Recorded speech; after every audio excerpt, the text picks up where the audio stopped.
தனியார் மயமாக்குறதா தகவல் வருது இல்லைங்க, அது எப்படி? இந்த தகவல் யாரெல்லாம் சொல்கிறாங்கன்னு தெரில. நான் தான் சொன்னேன், இந்த துறை இந்த உங்ககிட்ட தான் நீங்கள் தானே கேட்டீங்க அன்றைக்கி கூட.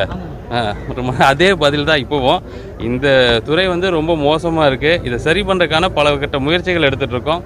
அதில் இந்த விஷயங்கள் எல்லாம் விவாதிக்கப்பட்டது தான். பட் எதுவுமே உறுதியான முடிவான்னு இன்னும் இப்போ வரைக்கும் எடுக்கல. இப்போ எங்கிட்ட ஒரு மனு கொடுத்துருக்காங்க. நான் அந்த போகும்போது படிச்சுட்டு உடனடியாக கூட்டு பேசுகிறேன்.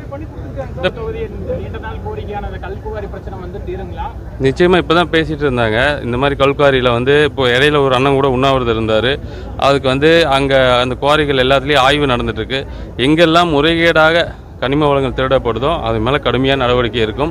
இப்போ கூட பார்த்துருப்பீங்க, ஒரு 3 மாதத்துக்கு அண்டை மாநிலங்களுக்கு நம்மளுடைய கனிம வளங்கள் போகக்கூடாதுன்னு தடை போட்டிருக்கோம்.